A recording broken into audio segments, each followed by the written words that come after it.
Что касается, как вы спрашиваете, полковника нашего одного, естественно, очень много противоречивых слухов, очень много противоречивых свидетельств. Информация меняется от часу к часу, поэтому я думаю, что чтобы избежать ненужного толкования, все эти моменты, они проверяются.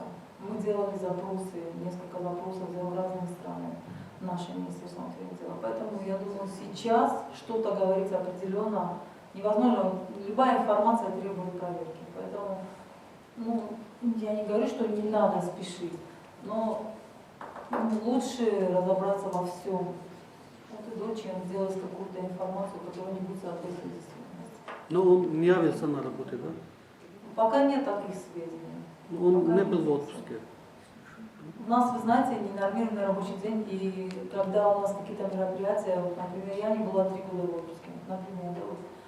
Я не прошу меня пожалеть, конечно, но это милицейская работа, это норма жизни.